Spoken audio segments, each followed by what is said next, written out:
Merhaba, Arkadaşlar. Welcome back again to my channel.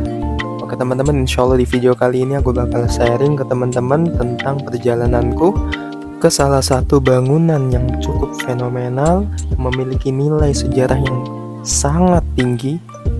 Karena bangunan ini sudah bertahan selama berpuluh-puluh abad lamanya. Dan tempat daripada bangunan ini berada di kota Istanbul, Turki, atau di zaman lampau mereka mengenalnya dengan Konstantinopel. Ya, apalagi kalau bukan Hagia Sophia.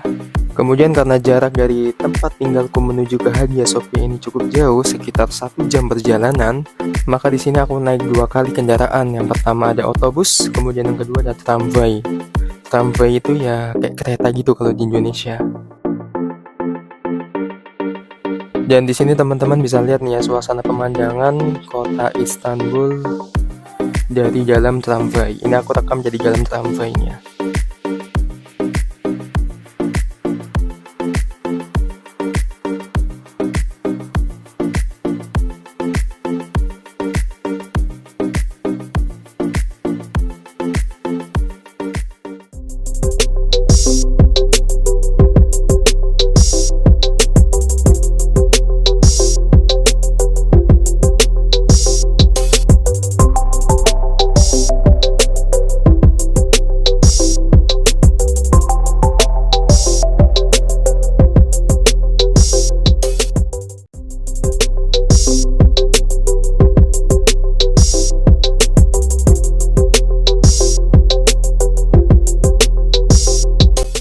Dan akhirnya setelah kurang lebih 1 jam perjalanan, kita sampai juga di Hagia Sophia.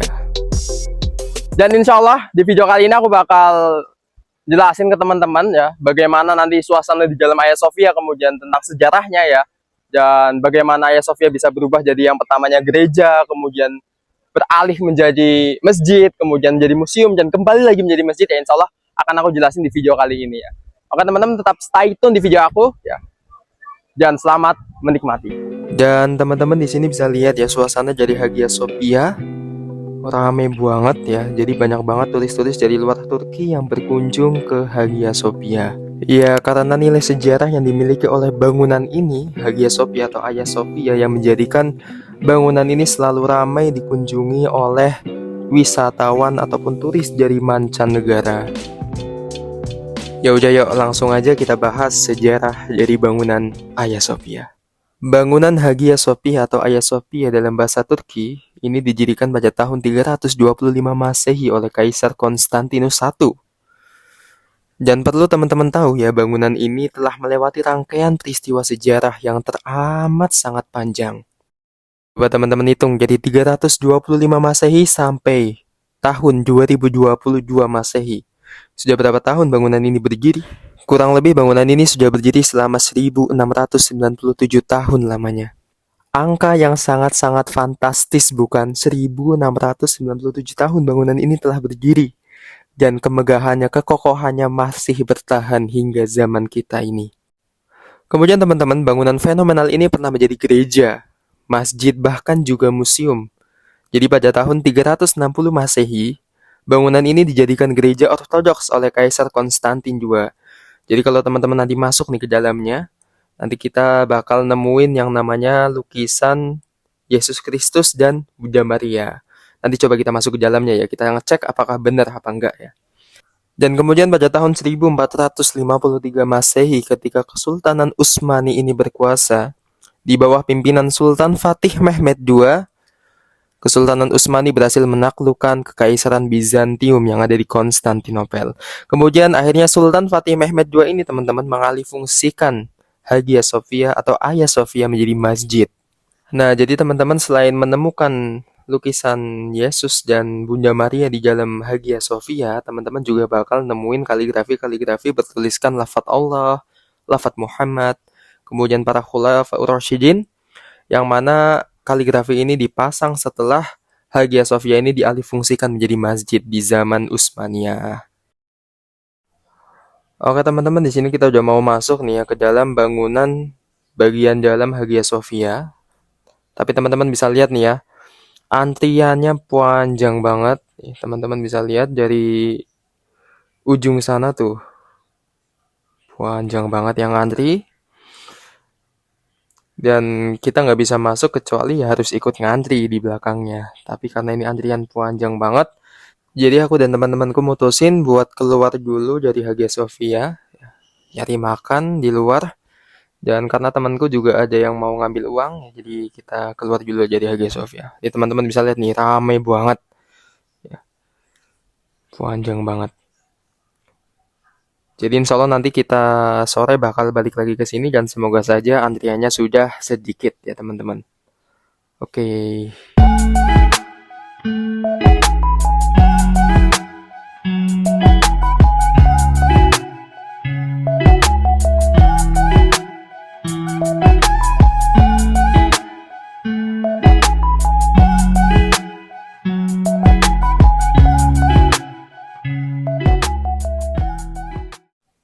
Noh, bisa dilihat noh, masih panjang banget itu sampai masuk ke dalam sana tuh baru kita bisa masuk. Dan akhirnya kita mutusin untuk keluar, di luar malah ketemu sama anjing ini ya. Jadi teman-teman kalau misalkan ke sini ke daerah Hagia Sophia atau Hagia Sophia nggak usah heran kalau misalkan nemuin banyak banget anjing yang ada di sini. Dan anjing-anjing di sini juga udah jinak, jadi nggak bakal nyerang kecuali diganggu.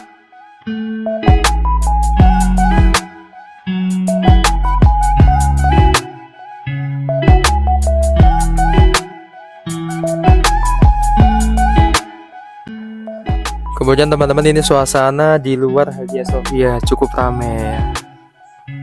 Dan di depan sana itu ada orang jualan jagung ya, jagung bakar di depan Hagia Sophia.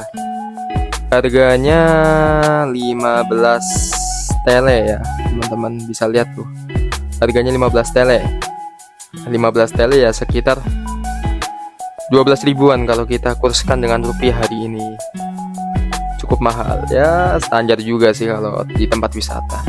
Kemudian di sini juga ada nih es krim yang biasa masuk ke konten-konten yang tukang es krim yang jail-jail gitu loh.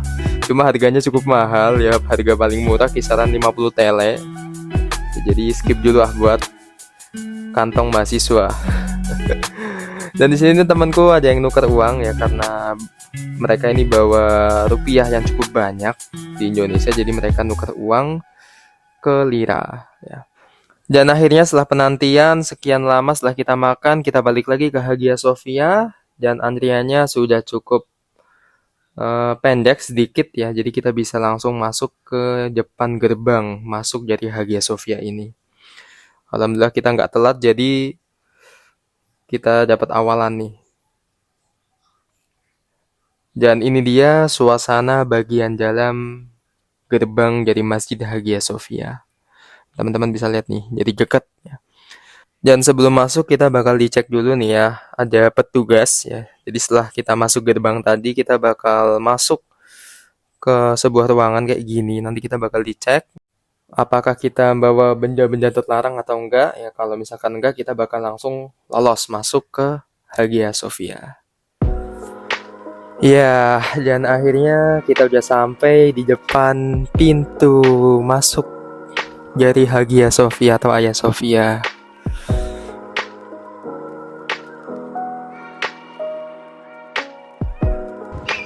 Nah, teman-teman, akhirnya setelah penantian sekian lama ya tadi karena antrinya panjang banget ya. Kita ini udah sampai di dalam Hagia Sophia. Bisa lihat ya di sebelah saya ini juga. Kita bisa langsung masuk ke bangunan Hagia Sophia. Oraya almış o videoyu bitirdiğini seviyorum.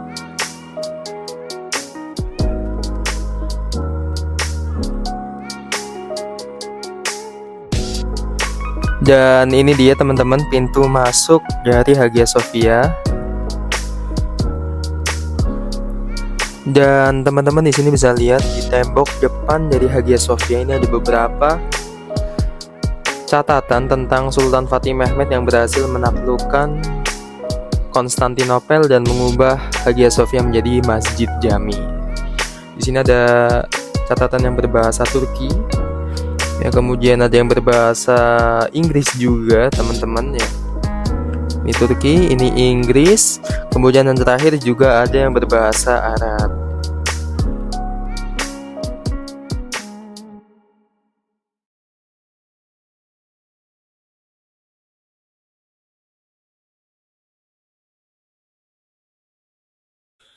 Dan di atasnya juga teman-teman bisa lihat nih ya, tanda tangan dari Sultan Muhammad Al-Fatih. Masya Allah. Dan akhirnya teman-teman kita sampai di inti dari video ini ya, bagian dalam dari Masjid Hagia Sophia.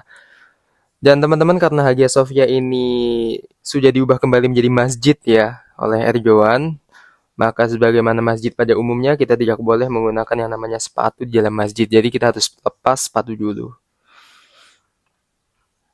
Dan di masjid-masjid Turki itu kalau teman-teman jumpa itu hampir semua masjid yang ada di Turki itu ada yang namanya rak sepatu.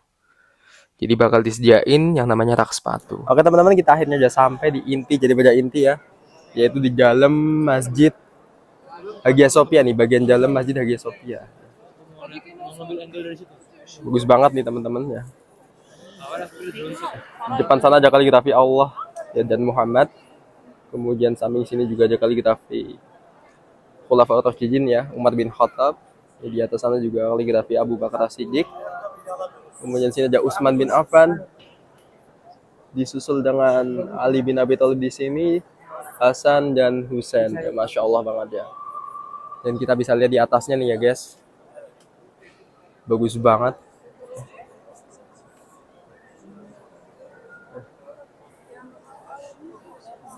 Lampunya banyak banget nih ya.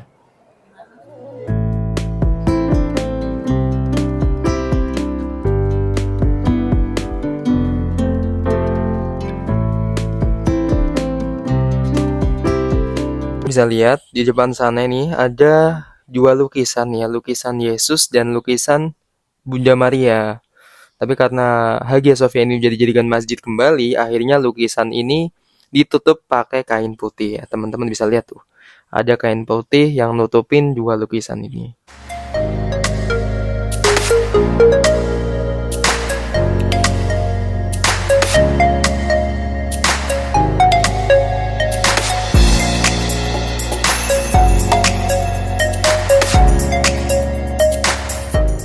Dan di dalam Hagia Sophia ini teman-teman juga bakal jumpai yang namanya marble jar ya, atau sebuah guci marmer gitu ya. Jadi guci ini kalau di penjelasan di bawah ini dibawa oleh seseorang namanya Pergamon ya, pada masa pemerintahan Sultan Murad ketiga. Dan batu marmer ini berasal dari periode Helenistik atau kalau kita bahasa mudahkan ya, periode Yunani. Jadi uniknya lagi batu marmer ini diukir dari satu balok marmer yang utuh ya. Jadi nggak ada sambungan-sambungannya sama sekali, tapi benar-benar murni diukir dari satu balok utuh. Dan di dalam Hagia Sophia ini teman-teman juga bakal jumpai sebuah lantai yang beda sendiri nih, nggak ditutup. Jadi lantai ini nih dalam catatan sejarah ini digunakan sebagai tempat penobatan kekaisaran di zaman Bizantium. Dan di sini teman-teman juga bakal ngelihat bakal banyak banget lampu-lampu nih yang ada di dalam Masjid Hagia Sophia. Kalau sekarang ini mereka lampu-lampu ini tuh pakai listrik semua, tapi kalau dalam sejarah dulu ketika zaman Bizantium dan zaman Utsmani ini berkuasa, jadi lampu-lampu ini tuh pakai yang namanya minyak zaitun. Dan bakal ditugasin nih 100 orang yang ngurusin lampu-lampu minyak zaitun ini untuk terus hidup selama 24 jam. Masya Allah.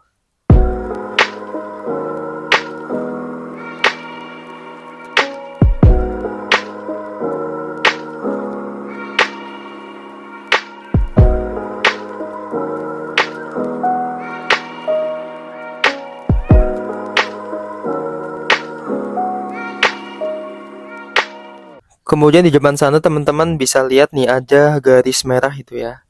Itu garis merah itu dibuat sebagai pembatas untuk orang-orang yang mau sholat di dalamnya. Dan itu ada mimbar juga ya, yang ada item-itemnya itu. Ya, jadi kalau misalkan sholat Jumat di sini, khotib bakal berkhutbah di mimbar tersebut. Kembali lagi ke sejarah Hagia Sophia teman-teman. Jadi sejak tahun 1453 Masehi sampai abad ke-20, Hagia Sophia ini masih menjadi masjid. Tapi ketika abad ke-20 di masa kepemimpinan Mustafa Kemal Atatürk, Hagia Sophia diubah menjadi museum. Dan ternyata teman-teman, sejarah Hagia Sophia tidak hanya berhenti di situ, tapi pada tanggal 10 Juli 2020, di masa kepemimpinan Presiden Erdogan, status daripada Museum Hagia Sophia dicabut dan diubah kembali menjadi masjid sampai saat ini. Masya Allah, tabarakallah, semoga Allah melindungi kita semua dan menjadikan Hagia Sophia ini milik umat Islam sampai yaumil kiamah nanti. Amin, amin, ya rabbal alamin.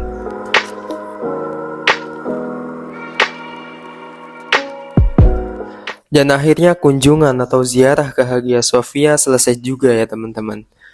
Dan semoga teman-teman di video aku selanjutnya aku bakal nge-review kembali atau menjelaskan kembali, sharing ke teman-teman tentang tempat-tempat yang bersejarah yang ada di negara Turki ini. Dan aku ucapkan terima kasih buat teman-teman yang udah mau nonton video aku sampai detik ini. Dan buat teman-teman yang suka sama videonya bisa juga di-like dan di-share ke teman-teman yang lain supaya bermanfaat. Oke teman-teman, ya. Mungkin sampai di sini dulu ya video kita kali ini ya. Kita akan ketemu di video aku selanjutnya ya. Dan semoga video kali ini semoga bermanfaat di teman-teman semua. Dan buat teman-teman yang punya pertanyaan sekitar Turki bisa langsung ditanyakan di kolom komentar di bawah video ini ya. Dan seperti biasa, teşekkürler arkadaşlar.